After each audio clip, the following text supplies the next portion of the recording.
Respected all parents and all my dear students, very good morning all of you. Students, welcome to the SST class. Today we will do the revision of chapter number 1 in geography, and the name of the chapter is resources. Resources chapter का आज हम revision करेंगे, question answers discuss करेंगे. But before starting the question answers, before starting the chapter, I just want to share the thought.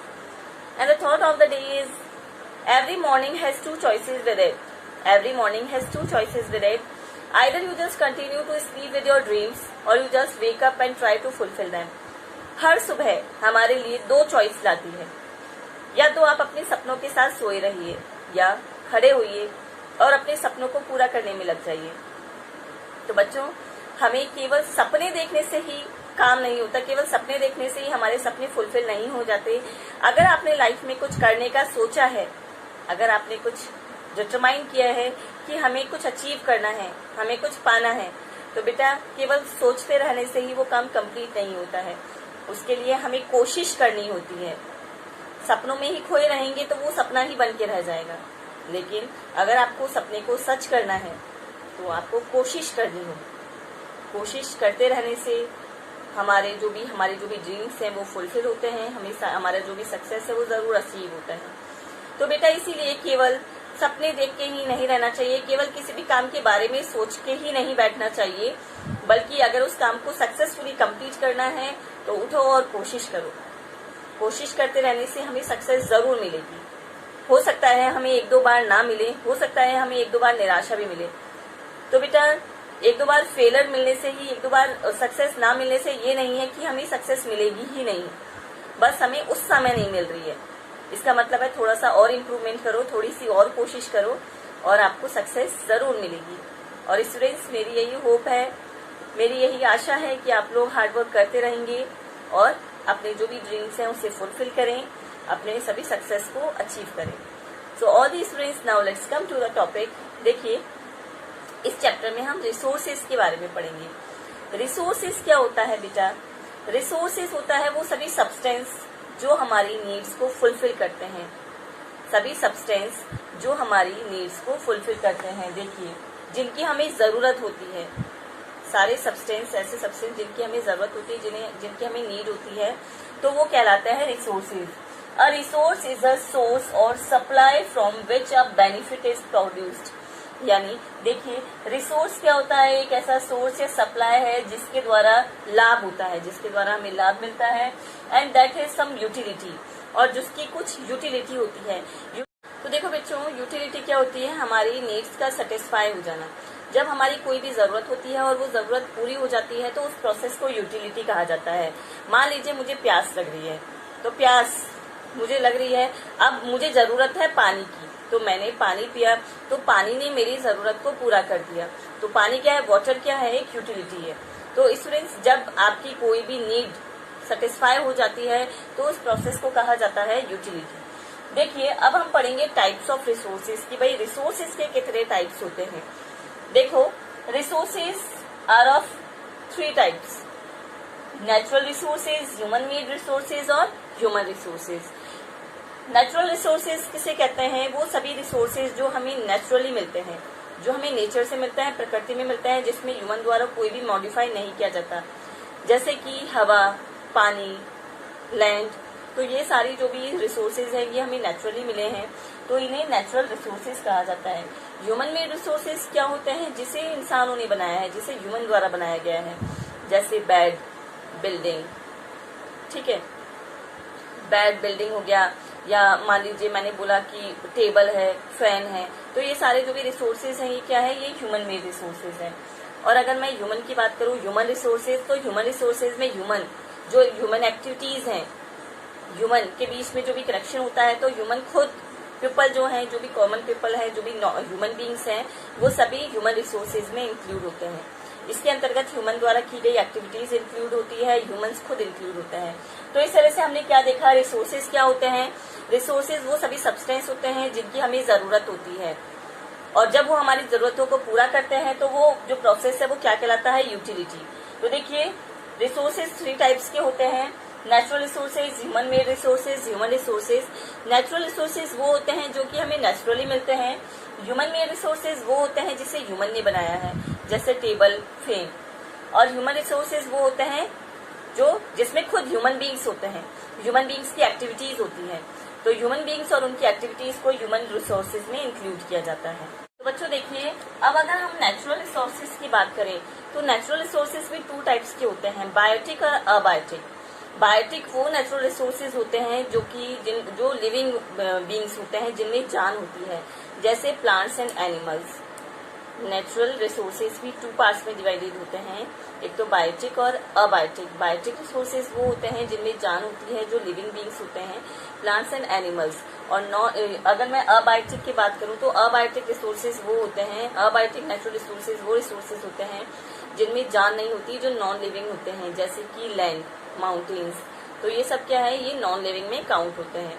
तो biotic resources वो हैं जिनमें जो लिविंग बीइंग्स हैं, जिनमें जान होती है। अबायोटिक रिसोर्सेज वो होते हैं जिनमें जान नहीं होती है, जैसे कि land and mountains. So all the students, now I will share some in between question answers with you. In between question answers मैं आप लोग को एक्सप्लेन करने जा रही हूँ, डिस्कस करेंगे। इन बिटवीन क्वेश्चन आंसर्स को डिस्कस करके हम इस चैप्टर को और डीपली जानने की कोशिश करेंगे। Now I am going to present some in between question answers, exercises and question answers from the chapter. So all these friends, you just have to watch the video carefully. You just have to listen all the answers carefully.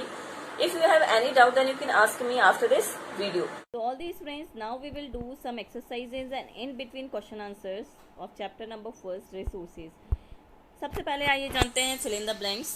The types of resources on basic of stock are, देखिए resources stock के basis पर, stock के आधार पर कितने types के होते हैं, तो बेटा वो 2 टाइप्स के होते हैं, रिन्यूएबल एंड नॉन रिन्यूएबल। वो रिसोर्सेज जो कि आसानी से रिन्यू हो जाते हैं और वो रिसोर्सेज जिन्हें बनने में हज़ारों साल लगते हैं, यानी कि नॉन रिन्यूएबल। तो रिसोर्सेज स्टॉक के बेसिस पर 2 टाइप्स के होते हैं, renewable and non renewable. All resources have some value, जितने भी रिसोर्सेज हैं उनकी कुछ वैल्यू होती है। Number 3, time and technology are 2 important factors that can change substance into resources. देखो कौन कौन से 2 फैक्टर्स ऐसे हैं जो कि सब्सटेंस को रिसोर्सेज में चेंज कर सकते हैं, तो वो है टाइम और टेक्नोलॉजी। समय के साथ साथ टेक्नोलॉजी डेवलप हुई है। पहले के टाइम में अर्ली ह्यूमंस जो व्हील का यूज़ करते थे, लकड़ी के जो पहिए का यूज़ करते थे, तो उन्हें यूज़ करना नहीं आता था, उनके लिए केवल वो एक पहिया था। लेकिन समय और टेक्नोलॉजी के साथ साथ आप देख सकते हैं कि व्हील का, पहिए का किस तरह यूज़ किया जाता है, कितना ज़्यादा यूज़ किया जाता है, कितना ज़्यादा डेवलप हो गई है टेक्नोलॉजी समय के साथ साथ। तो टाइम और टेक्नोलॉजी ये दोनों फैक्टर्स ऐसे हैं जो कि सब्सटेंस को रिसोर्स में चेंज कर सकते हैं। On the basis of distribution resources can be, distribution के आधार पर रिसोर्सेज कौन कौन से हो सकते हैं, तो बेटा वो 2 हो सकते हैं, यूबिक्यूटियस और लोकलाइज्ड। यूबिक्यूटियस यानी होता है वो रिसोर्सेज जो कि सभी जगह अवेलेबल है, वो रिसोर्सेज जो कि सभी जगह अवेलेबल हैं, जैसे कि हवा। और लोकलाइज्ड रिसोर्स वो होते हैं जो कि एक प्रॉपर एरिया में ही, जो प्रॉपर एक प्लेस में ही अवेलेबल होते हैं, वो सब जगह अवेलेबल नहीं होते हैं। अकॉर्डिंग टू द क्लाइमेट, वहाँ का क्लाइमेट कैसा है, तो वो प्रॉपर एक जगह पर वो रिसोर्सेज अवेलेबल होते हैं। नंबर 5 है, on the basis of origin, origin के आधार पर रिसोर्सेज कितने टाइप के होते हैं, तो 2 टाइप्स के होते हैं, अबायोटिक और बायोटिक, नॉन लिविंग और लिविंग। लिविंग और नॉन लिविंग ये दोनों ओरिजिन के आधार पर ये दोनों टाइप्स हैं रिसोर्सेज के। आइए अब जानते हैं ट्रू फॉल्स को। Natural gas is a non renewable resource, natural gas non renewable resource है, तो बिल्कुल ट्रू है, नेचुरल गैस जो है वो नॉन रिन्यूएबल है। नंबर 2 है, high speed winds were a potential resource 200 years ago, यानी कि 200 साल पहले high speed winds potential resource में काउंट होते थे, बिल्कुल ट्रू है। Number 3, coal, petroleum and natural gas are some example of renewable resources. Coal, petroleum and natural gas कुछ एग्जाम्पल है रिन्यूएबल रिसोर्स के, नहीं, ये नॉन रिन्यूएबल रिसोर्स हैं, इन्हें दोबारा से बनने में हज़ारों साल लग जाते हैं, इसलिए ये सेंटेंस, ये जो स्टेटमेंट है वो बिल्कुल फॉल्स है। नेक्स्ट है, all resources have same value, सभी रिसोर्सेज की सेम वैल्यू होती है, फॉल्स है, किसी रिसोर्सेज की ज़्यादा तो किसी की कम वैल्यू होती है। Number 5, all natural sources of energy are renewable, यानी कि एनर्जी के नेचुरल सोर्सेज जो भी हैं, एनर्जी के जितने भी नेचुरल सोर्सेज हैं वो सभी रिन्यूएबल होते हैं, बिल्कुल फॉल्स है। कुछ नेचुरल सोर्सेज ऐसे भी हैं जो कि नॉन रिन्यूएबल होते हैं। नंबर 6 है वैल्यू मीन्स वर्थ। वैल्यू की मीन्स होती है उपयोगिता, उसकी गुणवत्ता, बिल्कुल ट्रू है। क्वेश्चन नंबर 3 है what are non renewable resources. Non renewable resources क्या होते हैं? तो बेटा नॉन रिन्यूएबल रिसोर्सेज वो रिसोर्सेज होते हैं जिनका एक लिमिटेड स्टॉक है और कुछ समय बाद वो ख़त्म हो जाएंगी और दोबारा बनने में उन्हें हज़ारों साल लग जाते हैं। What do you mean by stock of resource? Stock, resource की स्टॉक से क्या मतलब है, क्या होता है stock of resource? Stock of resource is the amount of resources available for use. Stock of resource वो अमाउंट है रिसोर्सेज का जो कि यूज़ के लिए अवेलेबल है। स्टॉक ऑफ रिसोर्सेज का वो अमाउंट है जो कि यूज़ के लिए अवेलेबल है। नेक्स्ट है how are resources classified based on their origin. अभी हमने फिल इन द ब्लैंक्स पे पढ़ा था, ओरिजिन के आधार पर रिसोर्सेज को कितने पार्ट्स में क्लासिफाई किया जा सकता है? तो बेटा रिसोर्सेज के आधार पर, वो ओरिजिन के आधार पर जो रिसोर्सेज हैं वो 2 पार्ट्स में क्लासिफाई होते हैं, अबायोटिक और बायोटिक। एक तो वो रिसोर्सेज जो नॉन लिविंग होते हैं जैसे कि लैंड जिनमें जान नहीं होती, एक वो रिसोर्सेज जो लिविंग होते हैं जिनमें जान होती है। तो कौन से हैं वो? जैसे कि plant animal. What are renewable resources. Renewable resources कौन से रिसोर्सेज होते हैं? Renewable resources are those which get renewed और रिप्लेनिश्ड क्विकली। यानी कि वो रिसोर्सेज जो कि आसानी से रिन्यू हो जाते हैं, उन्हें दोबारा से रिन्यू होने में ज़्यादा टाइम नहीं लगता। What is resource conservation. Resources conservation क्या होता है? देखिए using resources carefully and giving them time to get renewed is called resource conservation. यानी कि बेटा देखिए क्या समझे आप लोग, what is resource conservation? Using resources carefully, किसी भी रिसोर्सेज का सावधानी से यूज़ करना, और giving them time to get renewed, और समय देना कि वो जो रिसोर्सेज हैं वो वापस से रिन्यू हो सके, उन्हें ही रिसोर्सेज कंजर्वेशन कहा जा सकता है। रिसोर्सेज का सावधानी से यूज़ करेंगे तो बेटा उन्हें जो रिन्यू होने में जो टाइम लगता है तब तक वो जो रिसोर्सेज हैं वो ख़त्म नहीं होंगे, उनका जो आने वाली जनरेशन है वो भी यूज़ करती रहेंगी। तो इस तरह से रिसोर्सेज का सावधानी से यूज़ करें ताकि जो आने वाली जनरेशन है वो भी उसका यूज़ कर सकें और वो वापस से रिन्यू हो सके तब तक। तो इसे ही रिसोर्सेज कंजर्वेशन कहते हैं। तो स्टूडेंट्स ये तो थे हमारे इन बिटवीन क्वेश्चन आंसर्स। इन बिटवीन क्वेश्चन आंसर्स के बाद आइए डिस्कस करते हैं अब कुछ बुक के क्वेश्चन आंसर्स। तो बच्चों आप जानते हैं कुछ बुक के क्वेश्चन आंसर्स को समझते हैं। Why are resources distributed unequally over the earth. देखिए ऐसा क्या है, क्यों है, रीज़न क्या है कि जो रिसोर्सेज हैं वो पृथ्वी पर अनइक्वली डिस्ट्रीब्यूटेड हैं, कहीं पर बहुत ज़्यादा तो कहीं पर कम है। तो देखिए अर्थ has different topography, climate and altitude at different places. जैसा कि सभी जानते हैं, देखो बेटा पृथ्वी पर अलग अलग जगह पर जोग्राफिकल फैक्टर जो है वो क्लाइमेट वगैरह सब अलग अलग होता है।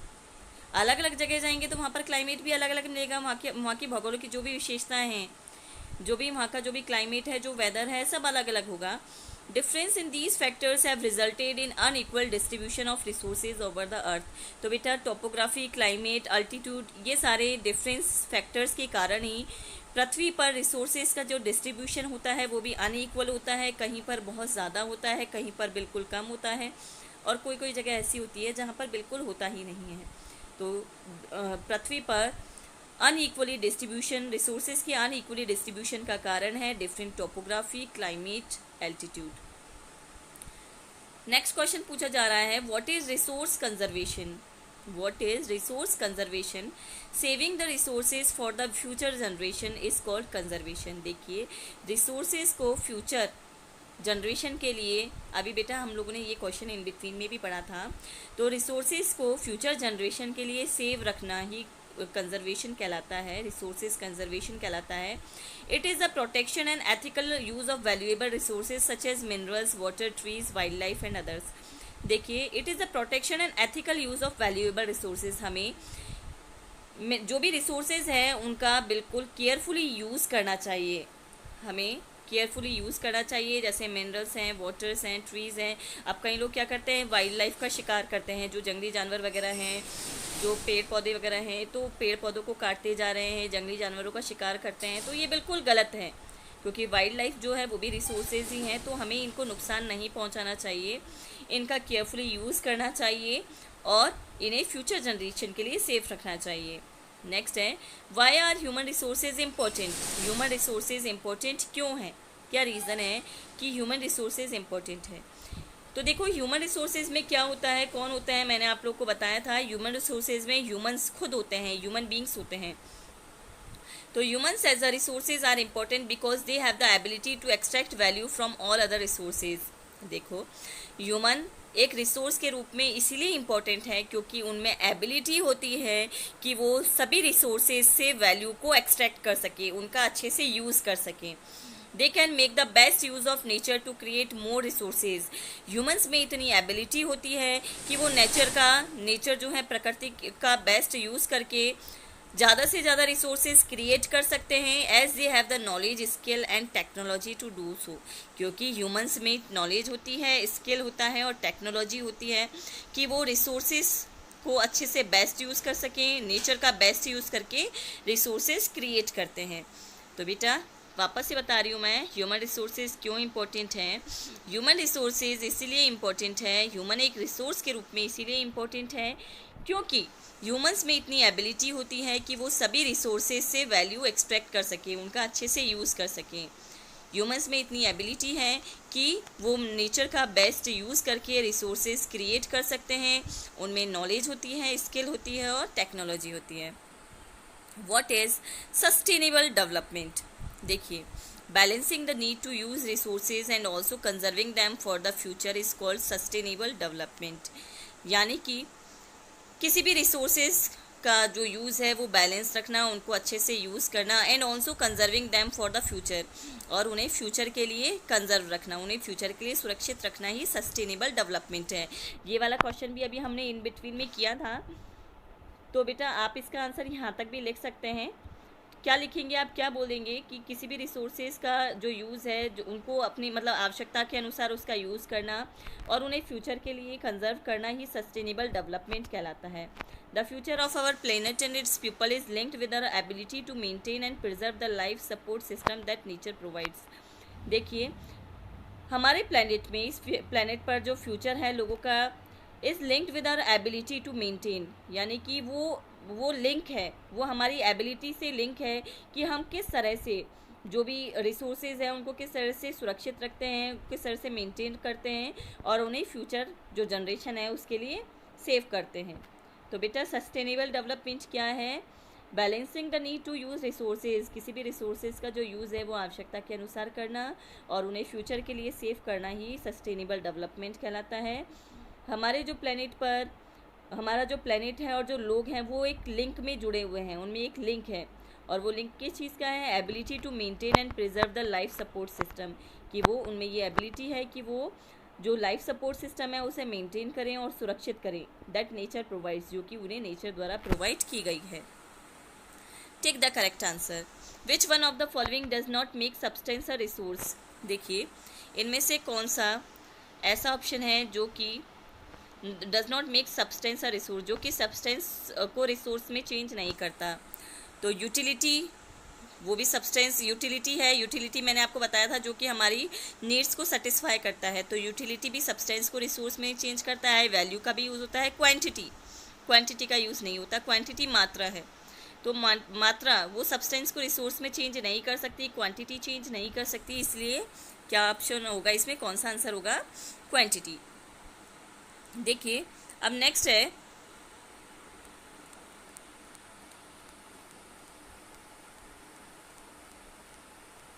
विच one of the following is a human made resources.